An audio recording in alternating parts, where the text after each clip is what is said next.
अस्सलाम वालेकुम दोस्तों, मैं डॉक्टर शाहदनान हूं और हम एएमयू का 2013-14 का पेपर डिस्कस कर रहे थे। इसमें अब तक हमने 1 से लेके 100 सवाल डिस्कस कर लिए थे पिछली 2 वीडियोस में और ये इसी वीडियो का थर्ड पार्ट है। तो इसमें हम 101 से लेके इंशाल्लाह 150 तक उम्मीद है सवाल डिस्कस करेंगे।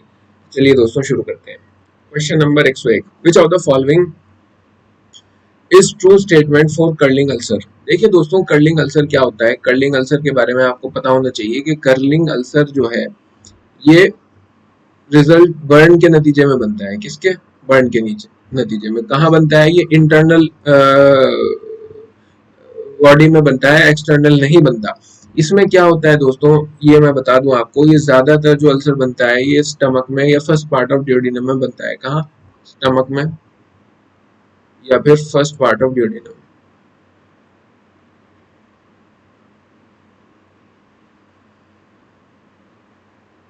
ठीक है। अब दोस्तों होता क्या है कि जब मान लीजिए किसी के बर्न हुआ, बर्न होने के बाद जल गया कोई, तो उसके क्या होगा? लॉस ऑफ फ्लूइड होगा बॉडी के अंदर से। अब जब लॉस ऑफ फ्लूइड होगा तो क्या होगा? प्लाज्मा की जो वॉल्यूम है वो घट जाएगी, प्लाज्मा वॉल्यूम डिक्रीज हो जाएगी। इसकी वजह से क्या होगा? इस्चीमिया होगा, और इस्चीमिया की वजह से क्या होगा? नेक्रोसिस होगा, और इस नेक्रोसिस की वजह से स्लफिंग ऑफ म्यूकोस मेम्ब्रेन हो जाती है स्टमक की या ड्यूडेनम की। स्लफिंग, स्लफिंग का मतलब यह है कि वो उखड़ने लगती है, बहुत ड्राई हो गए, नेक्रोसिस जब उसमें हो जाएगा, स्लफिंग ऑफ म्यूकस मेम्ब्रेन, और इसी के नतीजे में ये हमारा कर्लिंग अल्सर बनता है।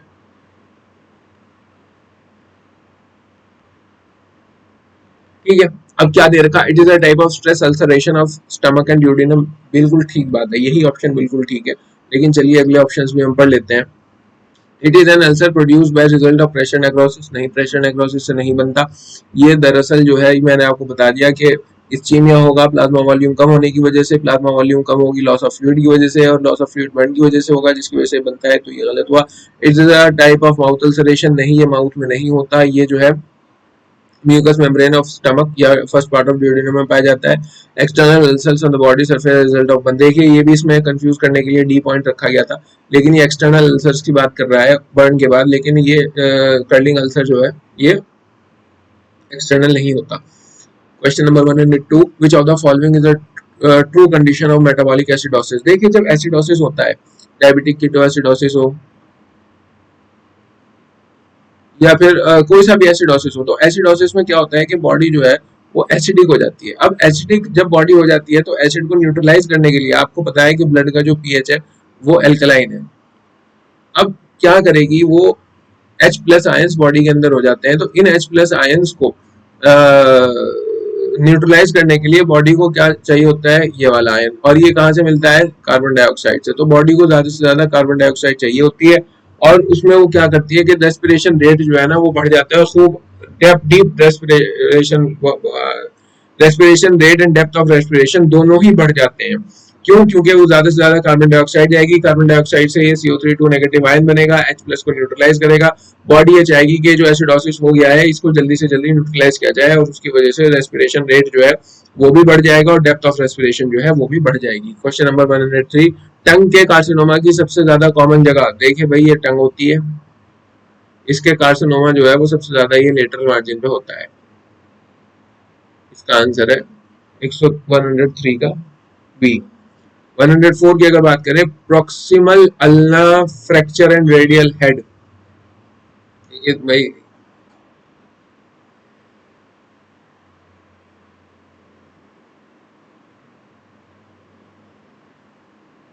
ठीक है, ये मान लीजिए कि ये रेडियस है, ये अल्ना है। ठीक है। अब ये क्या कह रहा है? ये इसका प्रोक्सिमल पार्ट है, ये डिस्टल है। ये कह रहा है कि proximal fracture of proximal ulnar fracture, मतलब यहां पर फ्रैक्चर हो गया एंड रेडियल हेड का डिसलोकेशन हो गया। इसको क्या कहते हैं दोस्तों? इसे कहते हैं मोन्टेजिया फ्रैक्चर कहते हैं, मोन्टेजिया फ्रैक्चर कहते हैं। कि जब प्रोक्सिमल अल्ना के फ्रैक्चर हो जाए, मतलब प्रोक्सिमल अल्ना जो एल्बो के पास रेडियो अल्ना जॉइंट है वहां पे प्रोक्सिमल अल्ना होती है, उसका फ्रैक्चर हो जाए और रेडियल हेड जो है वो डिसलोकेट हो जाए तो उसे मॉन्टेजिया फ्रैक्चर कहते हैं। इसी तरह ये भी जान लीजिए कुलेज फ्रैक्चर किसे कहते हैं, ये होता है फ्रैक्चर ऑफ रिस्ट, बहुत पेनफुल होता है ये, इसमें रिस्ट में फ्रैक्चर हो जाता है। और गैलीज फ्रैक्चर, इसमें गैलीज फ्रैक्चर में क्या होता है, fracture of distal end of radius, इसमें रेडियस के डिस्टल एंड मतलब प्रोक्सिमल अल्ना में के प्रोक्सिमल फ्रैक्चर मॉन्टेजिया और रेडियस के डिस्टल एंड के फ्रैक्चर को, और रेडियो अल्नर जॉइंट का डिसलोकेशन, इसे कहते हैं हम गैलीजी फ्रैक्चर। याद रखिएगा इसमें कौन सा क्या होता है, fracture of distal end of radius and dislocation of radio ulnar joint.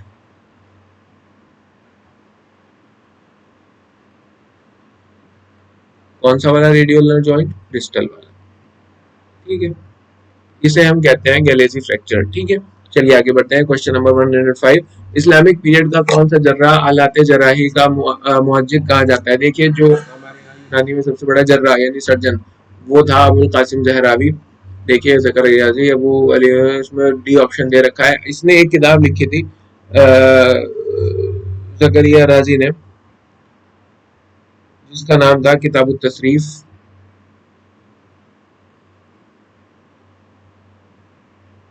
और इसकी जो है 30 वॉल्यूम्स थी, और 30th वॉल्यूम में जो 30वीं वॉल्यूम थी उसमें इसने सर्जरी का जिक्र किया था और सर्जिकल इंस्ट्रूमेंट के डायग्राम बनाए थे। ये सवाल अक्सर आ जाता है, इसके बारे में मैंने आपको पूरा बता दिया अबुल कासिम जहरावी के बारे में। आगे बढ़ते हैं दोस्तों।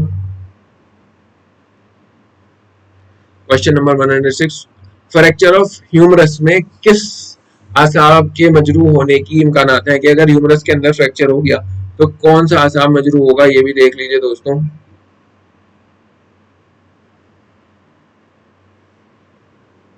ह्यूमरस कहाँ की बोन है, आर्म की, ये हेड है, ये इसकी शाफ्ट है और ये इसका लोअर एंड है।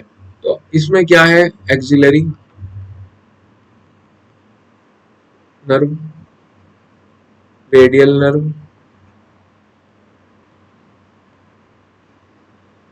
और मीडियन नर्व। अब इसमें ये नहीं कह रहा कि फ्रैक्चर जो है वो कौन से पार्ट में होगा, हेड में होगा, शाफ्ट में होगा, लोअर एंड में होगा। तो हम ये मानेंगे भाई जब भी ह्यूमरस टूटती है तो बीच में से ही टूटती है, शाफ्ट में से, और यहाँ से जब ये टूटेगी तो कौन सी नर्व मुतासिर होगी, तो वो है रेडियल नर्व, यानी option number C is correct. 107th question पे आते हैं, what is the most appropriate method for diagnosis of early carcinoma of mid oesophagus. देखिए इसोफेगस जो है इसमें जो इसका कार्सिनोमा है उसको डिटेक्ट करने के लिए, उसकी डायग्नोसिस बनाने के लिए जो सबसे ज्यादा अप्रोप्रिएट मेथड है वो अपर जीआई एंडोस्कोपी है। ये डायरेक्ट सवाल है, इसमें कोई बहुत बड़ा लॉजिक नहीं है। परथीज टेस्ट जो है ये किसमें काम आता है, याद रख लीजिएगा इसे। परथीज टेस्ट जो है ये आता है वेरिकोज वेन के अंदर। 108 का भी हो गया। 109 the central transparency is maintained by. अब देखिए ये सवाल गलत है, मैं ताज्जुब करता हूँ कि ये किताब छापने वालों ने गलत छाप दी किताब, या ये जो है एएमयू वालों ने गलत सवाल दे दिए थे। खैर ये है द कॉर्नियल ट्रांसपेरेंसी, ये सवाल ही इसमें आएगा। कॉर्नियल ट्रांसपेरेंसी किसके द्वारा मेंटेन की जाती है, केराटोसाइट्स के द्वारा, बोमेंस मेम्ब्रेन के द्वारा, डिसेंस मेम्ब्रेन के द्वारा या एंडोथेलियम के द्वारा। जो हमारी आंख के अंदर कॉर्निया होता है उसकी ट्रांसपेरेंसी एंडोथेलियम की वजह से मेंटेन रहती है। तो option D is the correct answer.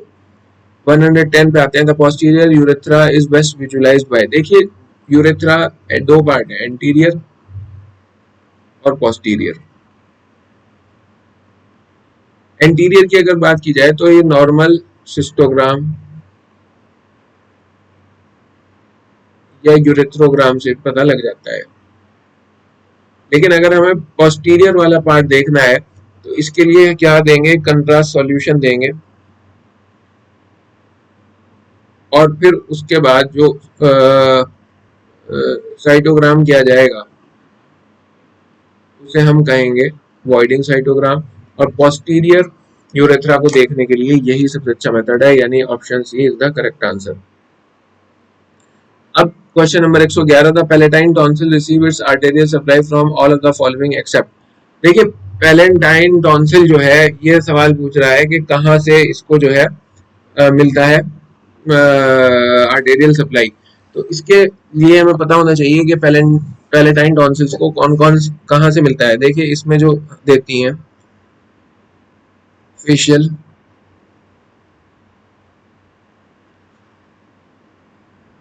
Facial artery से सप्लाई करती है। इसके अलावा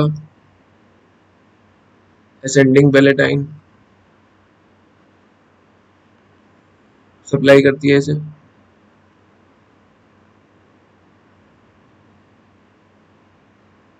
और असेंडिंग फेरेंजियल आर्टरी करती है।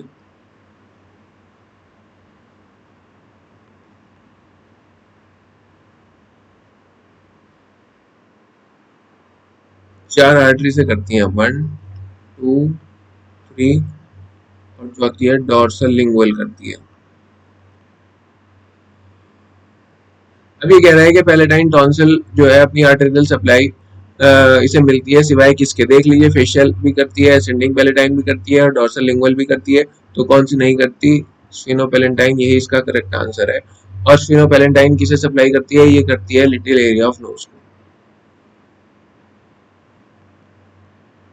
ठीक है, क्वेश्चन नंबर 112 पे बढ़ते हैं। Which of the following best represent ranula. देखिए रेन्यूला को क्या कहते हैं? इसे कहते हैं जिफ्दा। ठीक है, इसे यूनानी में जिफ्दा कहते हैं। और ये होता क्या है, ये जो सबलिंगुअल ग्लैंड है हमारे, मान लीजिए सबलिंगुअल ग्लैंड है और इसकी ये जो है ये डक्ट है और इसमें ब्लॉकेज आ गई। जब ब्लॉकेज आ जाएगी तो ये जो है ये यहाँ पर एक टेंशन सिस्ट बन जाएगी, ये फूल जाएगा और इसको ही हम कहते हैं रेन्यूला यानी जिफ्दा। रेन्यूला जिफ्दा को जो है इसका मतलब होता है फ्रॉग। और ये एक तरह की जो है ये एक तरह की जो है सिबेशियस ये जो है रिटेंशन सिस्ट है। सबलिंगुअल ग्लैंड की जो डक्ट है जब भी ऑब्स्ट्रक्ट होगी तो इसके जो सिक्रीशन है वो जा नहीं पानेगी और यहीं कहीं इसमें स्वेलिंग आने लगेगी और फिर ये जो है ये एक रिटेंशन सिस्ट बन जाएगी एक तरह की, और इसे रेनुला कहते हैं। और दो तरह की रिटेंशन सिस्ट होती है, एक रेनुला होती है और दूसरा होता है सीबेशियस सिस्ट। तो इसका सही आंसर क्या हुआ?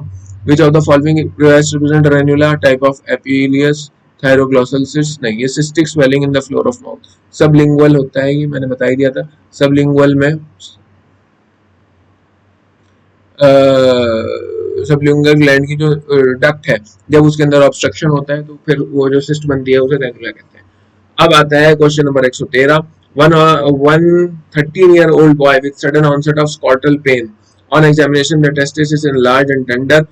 देखिए 13 साल का एक बच्चा है, उसको जो है स्कॉटल पेन हो रहा है। एग्जामिनेशन करने पे टेस्टिस जो है वो एनलार्ज और टेंडर है।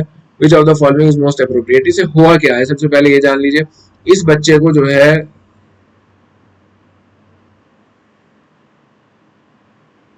टेस्टिकुलर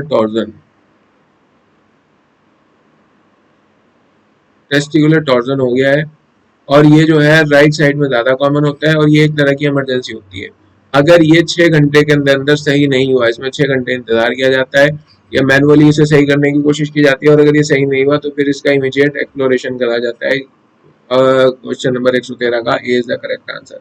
114 की तरफ बढ़ते हैं। During surgery of hernia the sac of strangulated hernia should be open at. देखिए जैसे ये एक हर्निया का सैक है, आमतौर से क्या होता है कि अगर इसे ओपन करना है तो ये कहाँ से होता है? नेक पे से करना होता है। लेकिन ये किसकी बात कर रहा है? ये बात कर रहा है स्ट्रेंगुलेटेड हर्निया की। स्ट्रेंगुलेटेड हर्निया हम कब कहते हैं हर्निया को? जब उसके अंदर 3 चीजें पाई जाती हो, एक ऑब्स्ट्रक्शन हो रहा हो, दूसरा इरिड्यूसिबिलिटी हो रही हो, वो जो है अंदर न जाता हो वहीं के वहीं, इरिड्यूसिबिलिटी इनएक्सेसिबिलिटी, और नंबर 3 ब्लड सप्लाई उसके अंदर बंद हो गई हो, रुक गई हो। ऐसी सूरत में जबकि ये स्ट्रैंगुलेशन हो जाए तो हर्निया के सैक को हम कहाँ से ओपन करेंगे? फिर हम इसे ओपन करेंगे फंडस पे से, यहाँ से। Option C is the correct answer. Fundus पे से ये ओपन होगा स्ट्रैंगुलेटेड के केस में। और सबसे ज्यादा स्ट्रैंगुलेटेड हर्निया जो है वो कौन सा होता है, वो भी आपको पता होना चाहिए, वो होता है फीमोरल हर्निया। देखिए दोस्तों, ये जो हम डिस्कस करते हैं इसका यही फायदा है, एक क्वेश्चन में कितनी सारी चीजें डिस्कस होंगी। अगर सिर्फ इसका आंसर ही बताना होता तो बता देते सी, लेकिन हमने इसमें बताया कि हर्निया आमतौर से जो है वो नेक पे से ओपन किया जाता है, फिर हमने बताया स्ट्रैंगुलेटेड हर्निया कब कहेंगे, फिर ये भी बताया कि सबसे ज्यादा स्ट्रैंगुलेशन किस तरह के हर्निया में होता है। तो सवाल एक था, लेकिन इसमें 3-4 चीजें डिस्कस हो गई। और बहुत मुमकिन है कि जब हम ये पूरा पेपर 200 सवाल डिस्कस करेंगे तो इसमें तकरीबन 800 सवाल डिस्कस हो जाएंगे, और उसी में से आस पास करते हुए आपको अपने पेपर्स में क्वेश्चंस मिलते हैं, और इंशाल्लाह अल्लाह ने चाहा हमें याद भी रहेगा और हम एग्जाम्स में ठीक करके आएंगे। Question number 115, the treatment of choice for mucocele of gall bladder is. देखिए दोस्तों, गॉल ब्लैडर में क्या है, जो म्यूकोसील बन जाता है, मतलब जब ऑब्स्ट्रक्शन हो जाता है डक्ट के अंदर और म्यूकस उससे बाहर ड्रेन नहीं हो पाता गॉल ब्लैडर के अंदर अंदर बढ़ता बढ़ता सिस्टिक डक्ट के अंदर, तो वो म्यूकस की एक पूरी थैली बन जाती है। तो उसमें हम क्या करते हैं दोस्तों, उसका सही जवाब है हम करते हैं कोलेसिस्टेक्टमी। हम गॉल ब्लैडर को ही निकाल के बाहर कर देते हैं। जब भी म्यूकोसील बन जाए गॉल ब्लैडर में तो गॉल ब्लैडर को निकाल के बाहर फेंक देना चाहिए। Question number 116, the diagnosis of congenital megacolon is confirm by. देखिए, कंजेनाइटल मेगाकोलन के बारे में अक्सर क्वेश्चन आता रहता है, आपको पता होना चाहिए कंजेनाइटल मेगाकोलन का दूसरा नाम क्या है। इसे कहते हैं प्राइमरी मेगाकोलन,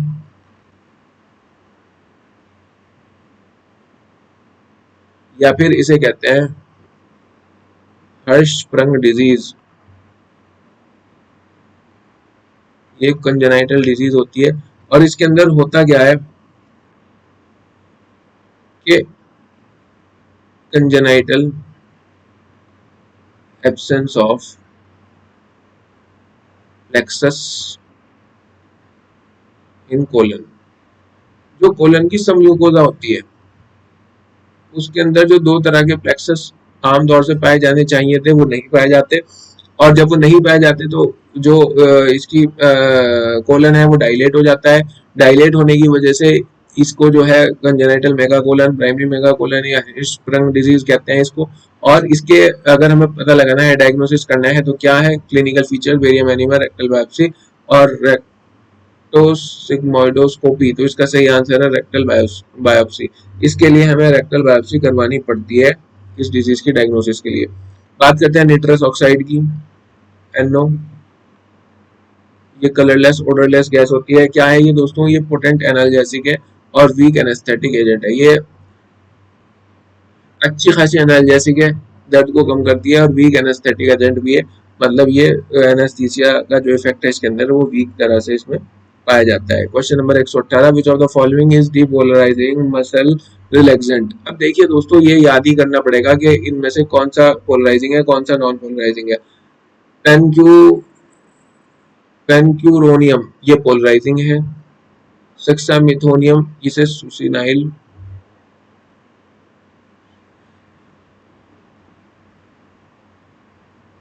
UCCINYL सुसिनाइल कॉलिन भी कहते हैं। ये है डीपोलराइजिंग। वैक्यूरोनियम ये भी पोलराइजिंग, एट्रेशियम ये भी पोलराइजिंग। तो आंसर हुआ सेक्सामिथोनियम, ये है डीपोलराइजिंग। ठीक है, और बाकी सब पोलराइजिंग है। बहुत ज्यादा समझाने के लिए कुछ नहीं है, रटना ही पड़ेगा। याद रखिएगा, सेक्सामिथोनियम या सुसिनाइल कोलिन ये डीपोलराइजिंग है। विच of the following is not a muscle relaxant. इनमें से कौन सा मसल रिलैक्सेंट नहीं है? स्कोलिन, पेब्यूलॉन और नोक्यूरॉन ये तीनों ही जो है मसल रिलैक्सेंट है। नियोस्टिजमीन मसल रिलैक्सेंट नहीं है। Local anaesthetic drug is injected इन सब एरेक्नॉइड स्पेस इन।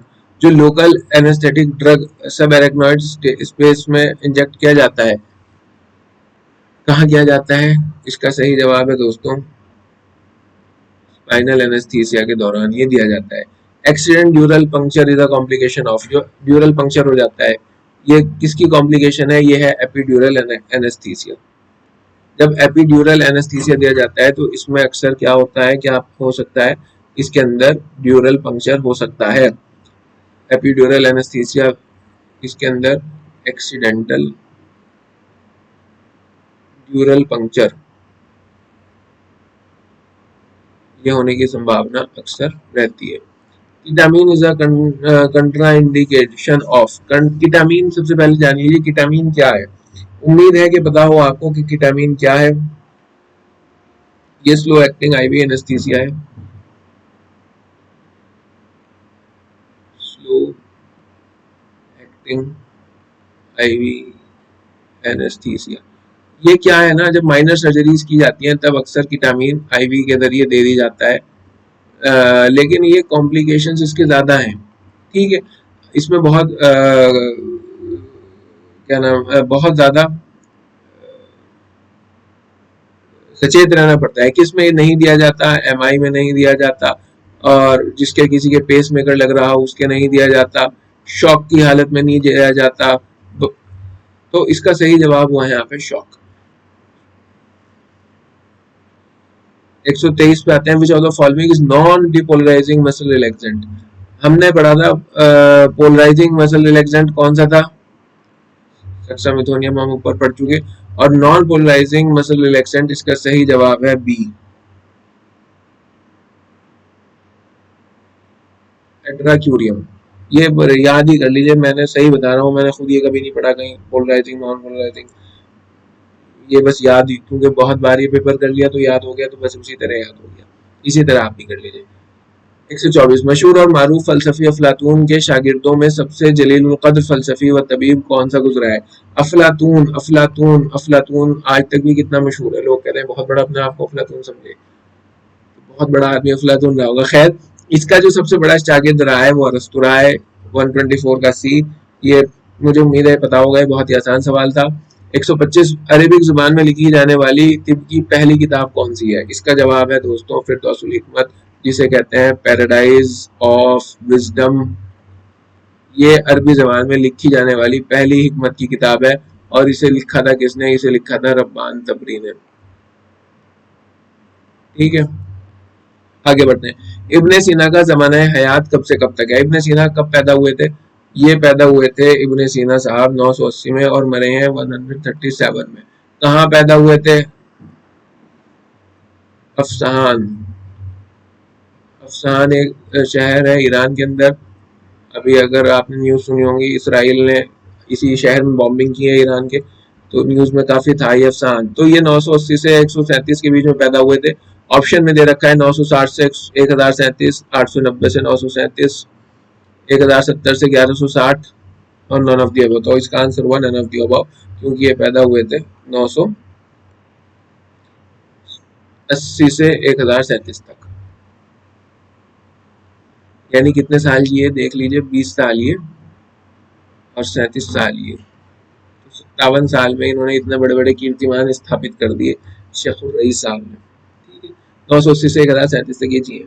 तेजाब शोरा, तेजाब गंधक, निट्रिक एसिड और सल्फ्यूरिक एसिड किसने बनाया था। हमें पता है ये सब जो एसिड वैसिड बनाए थे ये जाबिर बिन हय्यान ने बनाए थे, और जाबिर बिन हय्यान को क्या कहा जाता है, फादर ऑफ केमिस्ट्री। बहुत ही जलील कद्र लोग गुजरे हैं, लेकिन इनके काम को बाद में रिकॉग्नाइज नहीं किया गया। क्वेश्चन नंबर 128, उस तबीब का नाम बताइए जो 1126 एडी में कुर्तुबा में पैदा हुआ और किताबुल कुलियात नाम की मशहूर तसनीफ लिखी। किताबुल कुलियात किसकी है, आपको मालूम होना चाहिए, इब्ने रुश्द की है।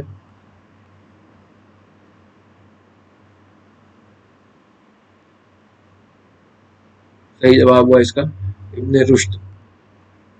क्वेश्चन नंबर 129, और ये भी भाई जब इन्हीं की किताब है तो इन्हीं के बारे में पूछा जा रहा है। 1126 में पैदा हुए और कुर्तुबा के अंदर ये पैदा हुए थे। स्पेन में कुर्तुबा था जब वहाँ मुस्लिम हुकूमत रहती थी, और स्पेन जो है बहुत बड़ी राजधानी रही है इस्लामिक साइंसेस की, इस्लामिक नॉलेज की। मुसलमानों की बहुत बड़ी राजधानी रही, 600 साल तक इसमें हुकूमत की स्पेन पर, और उसके बाद वहाँ पे ऐसा हाल हुआ कि अल्लाह का नाम लेने वाला भी कोई बाकी नहीं है।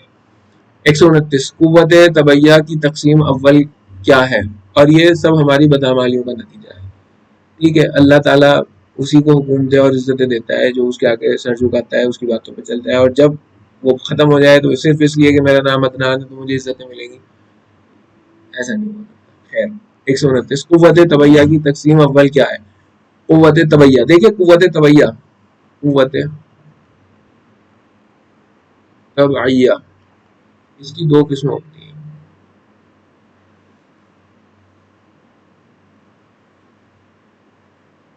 पहले है शख्सिया,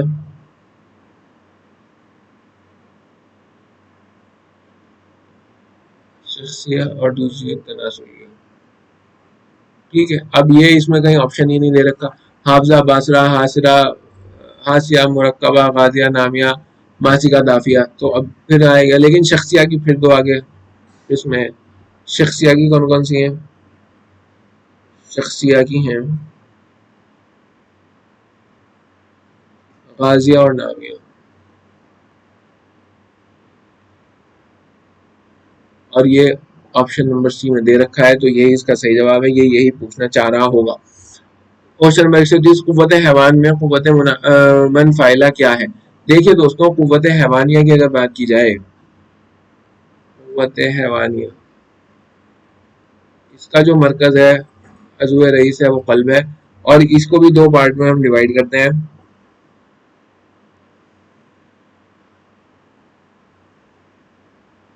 फाइला और मनफाइला। ठीक है, तो फाइला का काम क्या होता है? ये होता है relaxation and contraction of heart. जो इनकबाज और इनबिसात होता है वो कुव्वत हैवानिया की जो कुव्वत फाइला है उसकी वजह से होता है। और क्वेश्चन में जो पूछा जा रहा है मन फाइला की वजह से क्या होता है, इसकी वजह से दोस्तों जो हमारे एहसासात हैं, गुस्सा है, गम है, खुशी है, डर है, ये सब जो इन्हें क्या कहते हैं, इनफाइलात नफसानिया, ये किसकी वजह से होते हैं? कुव्वत मनफाइला की वजह से, और ये option C is the correct answer. 131 पे चलते हैं, असबाब सूर्या की निशानदेही कीजिए। दोस्तों पता होना चाहिए कि असबाब कितने हैं? असबाब चार हैं, एक, दो, तीन, चार। असबाब मादिया, असबाब फाइला, असबाब सूर्या, और असबाब तमामिया। ठीक है, अब असबाब मादिया में कौन कौन आते हैं? इसमें आते हैं अरकान, अखलाक, अरवा और आज़म। चारों अलिफ हैं, अलिफ अलिफ अलिफ अलिफ। ठीक है, और चौथा अलिफ जो है अफ़आल, वो आते हैं इसके अंदर। चौथा अलिफ, पांचवा अलिफ यहाँ, और चार अलिफ वहां। अब क्या क्या बचा? बचा मिजाज और कुआ। ये किस में आते हैं? ये आते हैं सूर्या में, और इसके साथ साथ इसमें जो है तरकीब भी आता है। और फाइला में क्या क्या आता है? असबाब जरूरिया, इन असबाब से जरूरिया भी कहते हैं, और गैर जरूरिया।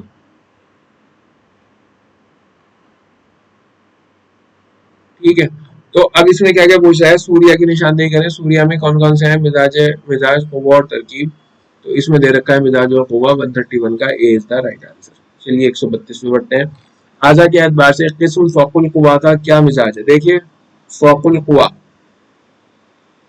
ये थोड़ा सा ट्रिकी क्वेश्चन है। फ़ौकुल कुव्वा, कुव्वा का मतलब कुव्वा का मतलब एनर्जी या पावर, और फ़ौक सबसे ज्यादा, तो किस ऑर्गन की होती है? आजा का अगर जिक्र करा जा रहा है, आजा में से फ़ौकुल कुव्वा कौन है? तो ये है brain. Brain is the key organ. ये किसने कहा था कि दिमागी उजू रईस है? ये कहा था बुकरात ने कि सिर्फ दिमाग उजू रईस है। और हार्ट उजू रईस है, ये किसने कहा था? ये शेख ने कहा था। खैर, ब्रेन, बी से ब्रेन, बी से बुकरात। तो फ़ौकुल कुव्वा क्या है? ब्रेन है। और इसका मिजाज क्या है? इसका मिजाज है बारिद, रतब। और ऑप्शन में अगर हम देखें तो 132 का B is the right answer. 133 पे चलते हैं। अगर किसी शख्स की हरकत दूधिया क्या होता है? Peristaltic movement.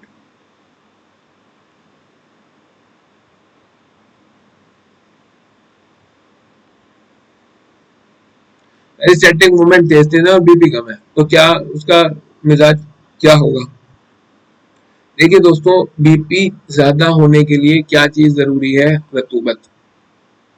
आप ये देख लीजिए कि हम डायूरेटिक्स देते हैं बीपी को कम करने के लिए अक्सर, तो उसका मकसद क्या होता है कि उसमें से रतूबत खत्म हो, खुश्की आए। तो अगर बीपी कम है तो जाहिर है कि यबूसत तो है ही है।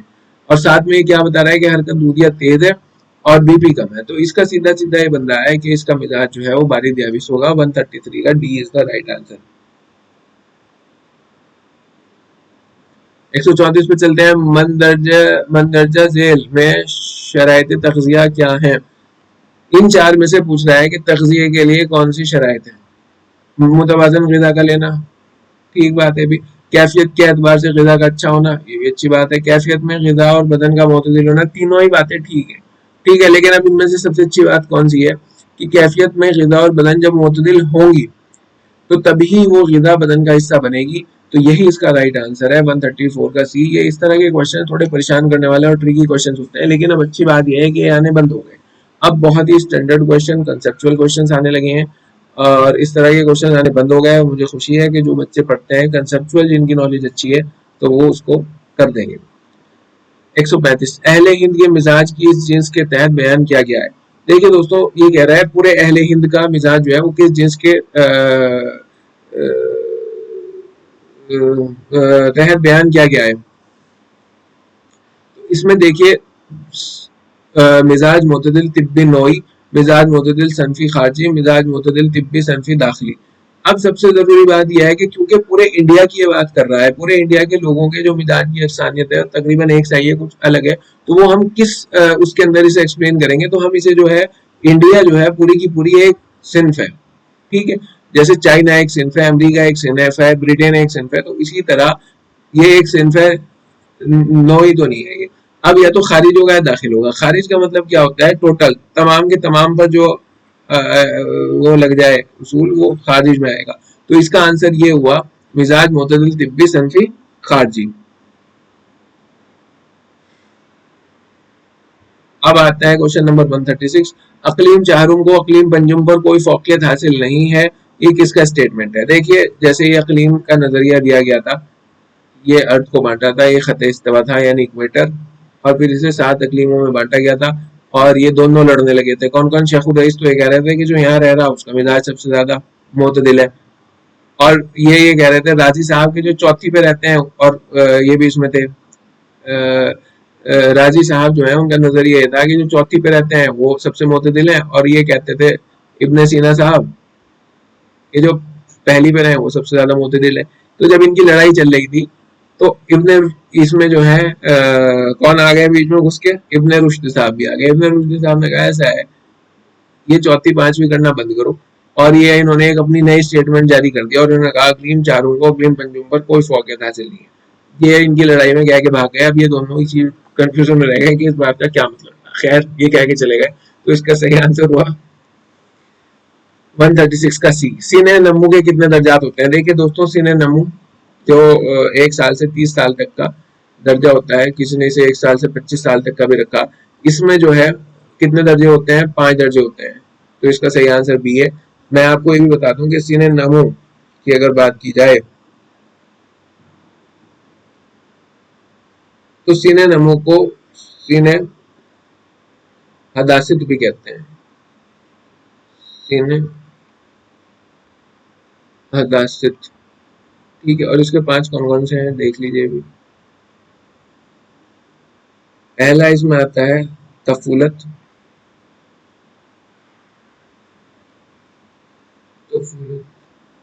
दूसरा आता है सबा, तीसरा आता है करगरू, चौथा आता है रिहाक, और पांचवा आता है फतह। 5 इसके दर्जे होते हैं। तो ये इसका सही आंसर हुआ। सीने नमू के कितने दर्जे हैं? 5, यानी सीने हदासित के जो हैं वो 5 दर्जे होते हैं। क्वेश्चन नंबर 138 पे आते हैं, the following statement about vertebral artery is correct except that. पूछ रहा है कि इन चार स्टेटमेंट में से वर्टिब्रल आर्टरी के बारे में कौन सी स्टेटमेंट जो है वो सबसे ज्यादा सही है। कौन सी सारी स्टेटमेंट सही है सिवाय एक के, पूछ रहा है। It is a branch of first part of subclavian artery, ठीक कह रहा है। ये ब्रांच है फर्स्ट पार्ट की, किसकी, सबक्लेवियन आर्टरी की फर्स्ट ब्रांच का पार्ट है, बिल्कुल ठीक है। देखिए दोस्तों, ये जो आर्च ऑफ एओर्टा है,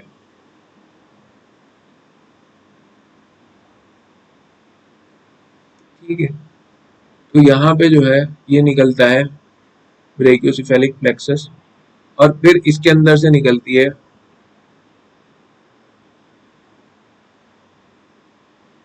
ये आती है राइट कॉमन कैरोटिड आर्टरी, और ये राइट सबक्लेवियन आर्टरी। इसी तरह यहाँ से दो निकलती हैं डायरेक्ट आर्च ऑफ एओर्टा में से। ये होती है लेफ्ट कॉमन कैरोटिड आर्टरी, और ये होती है लेफ्ट सबक्लेवियन आर्टरी, ठीक है। तो ये वर्टिब्रल आर्टरी किस में से निकलती है, वर्टिब्रल आर्टरी निकलती है इस सबक्लेवियन आर्टरी के फर्स्ट पार्ट में से। तो ये बात बिल्कुल ठीक हो गई। It passes through foramen transversum to reach the cranial cavity, बिल्कुल ठीक बात है। वर्टिब्रल आर्टरी जो है फोरामेन ट्रांसवर्सम में ट्रेवल करती हुई कहाँ पहुंचती है, क्रेनियल कैविटी में पहुंचती है। It anastomosis with the branch of internal carotid artery, ये स्टेटमेंट गलत है। It unite to form vertebral artery at lower border of pons, यहाँ वर्टिब्रल नहीं कह रहा होगा, ये कह रहा होगा बेसिलर आर्टरी। ये बेसिलर आर्टरी बनाती है लोअर बॉर्डर ऑफ पॉन्स पे। खैर ये कैरोटिड आर्टरी के साथ एनास्टोमिस नहीं होती, तो यही जो है 138 का C is the right answer. 139, about the cranial nerve the following statements are true. 1 to 8 are sensory, कौन कौन सी सेंसरी बता रहा है, 1 to 8। 1 कौन सी है, 1 है ऑल्फैक्टरी, ये बहुत ही अहम होता है। 2 कौन सी है, 2 है ऑप्टिक, और 8 कौन सी है, 8 कौन सी है, 8 मैं आपके ऊपर छोड़ रहा हूँ, आप बताइएगा कौन सी है, मेरे याद नहीं आ रही, ठीक है, कमेंट करके बताइएगा। तो ये जो है सेंसरी है, हाँ ये सेंसरी है, 8th क्रेनियल नर्व सेंसरी है, 1 to 8 बिल्कुल थी। 3 4 6 12 आर मोटर, ठीक है, ये मोटर है। 3 कौन सी है, ऑक्यूलो मोटर है। 4 कौन सी है, ट्रोक्लियर है। 6 कौन सी है, एब्ड्यूसेंस है। 12 कौन सी है, हाइपोग्लॉसल है, ठीक है। 1 to 8 सेंसरी, 3 4 6 12 मोटर, और 5 6 9 10 11, यहाँ 6 मिक्स प्रिंट हो गया। 5 9 10 और 11 ये कौन सी है, ये मिक्स्ड है, ये भी देख लीजिए। 5 कौन सी है, ट्राइजेमिनल है, मिक्स है ये, इसके अंदर मोटर फंक्शन भी है और सेंसरी फंक्शन भी है। 9 कौन सी है, ग्लॉसोफेरिंजियल है।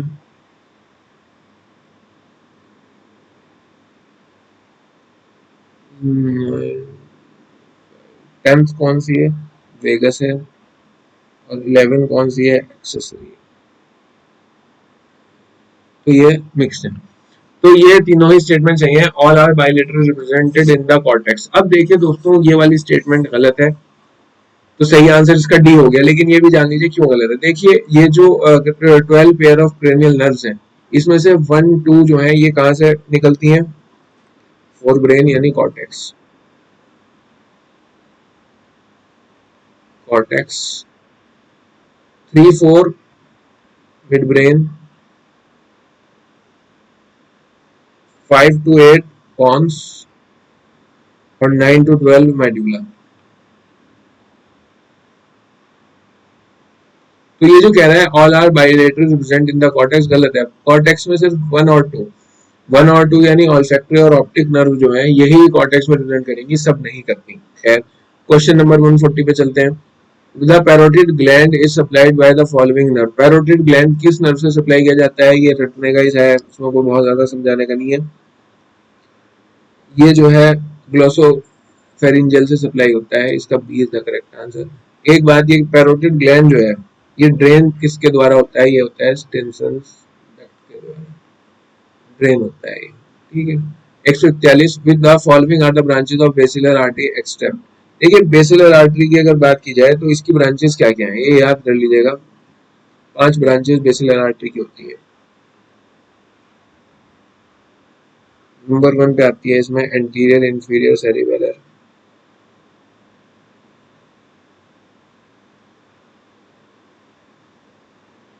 सेरिबेलर। सेकंड पे आता है इंटरनल इंटरनल ऑडिटोरी, इसे क्या कहते हैं, लेबिरिंथ भी कहते हैं।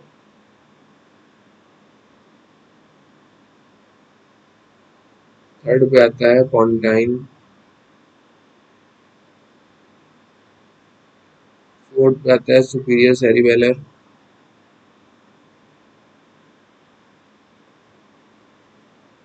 और फिफ्थ पे आता है पोस्टीरोमीडियल आर्टरीज।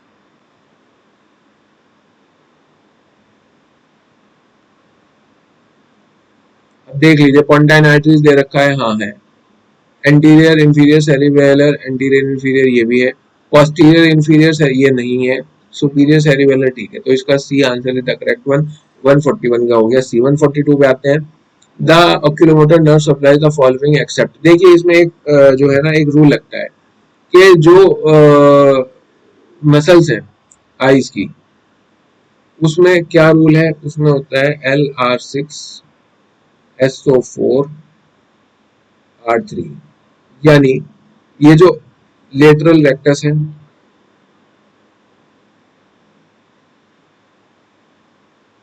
सुपीरियर ऑब्लिक है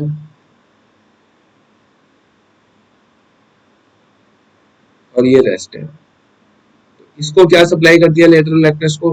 लेटरल रेक्टस को सिक्स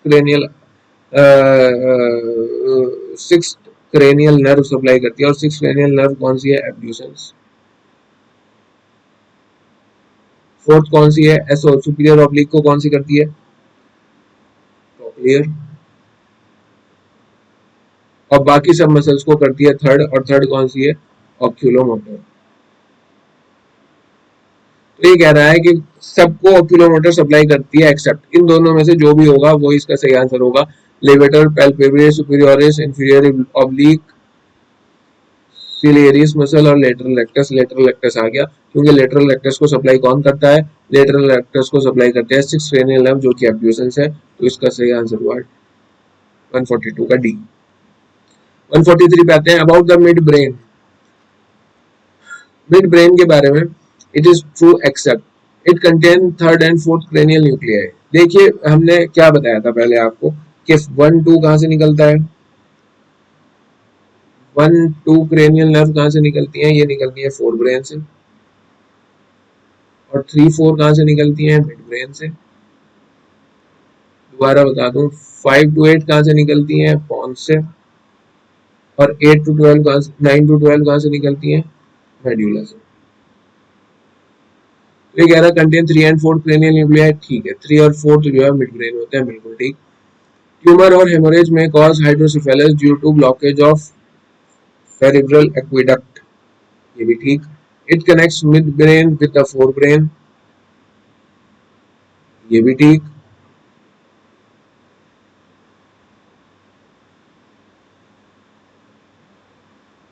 ट्यूमर और हेमरेज में cause paralysis of muscles of mastication.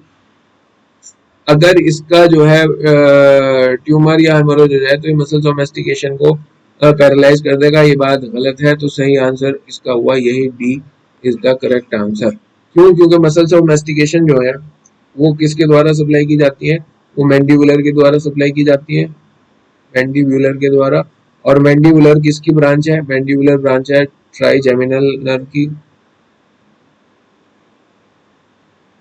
और ट्राइजेमिनल नर्व ही सप्लाई करती है, ट्राइजेमिनल नर्व की ब्रांच मैंडिबुलर सप्लाई करती है मसल्स ऑफ मेस्टिकेशन को।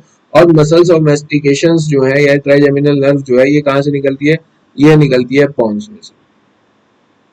मैंने आपको बता दिया था, आप देख लीजिए यहाँ पर, ये पॉन्स में से निकलती है। तो ये हुआ कि मिड ब्रेन का इससे कोई ताल्लुक नहीं है। तो ये वाला D option is the correct one. ठीक है।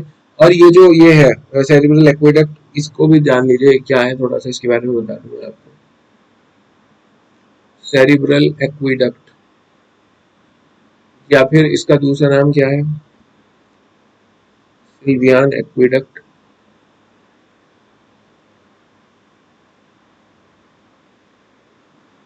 या फिर इसका एक और नाम भी है मेसेनसिफेलिक डक्ट।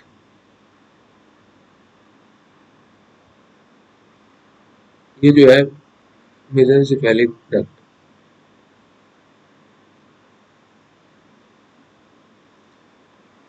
तो ये क्या होता है, ये 15 mm का 15 mm कंड्यूइट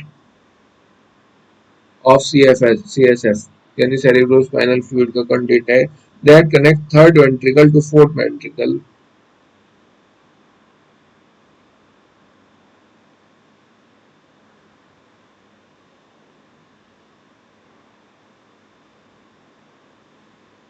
fourth ventricle of ventricular system of brain.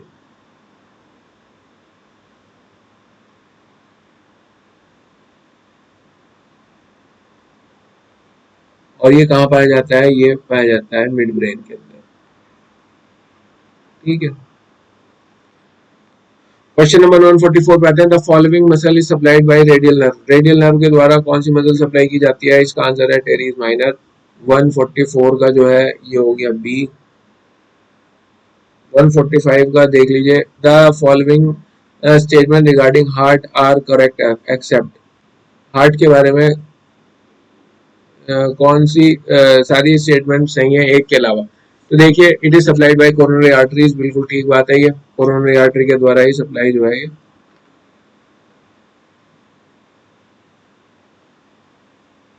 किया जाता है। दूसरा आया, it is covered by double layered pericardium, ये भी बिल्कुल ठीक बात है। Four pulmonary veins when open in upper left chamber, बिल्कुल ठीक। अपर लेफ्ट चैम्बर में फोर वर्टिब्रल पल्मोनरी वेन्स खुलती हैं। The interior cardiac vein open into left upper left chamber, ये बात गलत है क्योंकि ये जो है ये राइट चैम्बर में खुलती है। तो इसी के साथ तो इसका सही आंसर क्या हुआ, इसका सही आंसर हुआ ये डी, क्योंकि ये स्टेटमेंट गलत है। दोस्तों 145 सवाल हमने इसके कर लिए हैं। थोड़ा वीडियो लंबी हो गई है क्योंकि इसमें एनआर्ट में घुस गई थी और एनआर्ट में मुझे थोड़ी मुश्किल लगती है।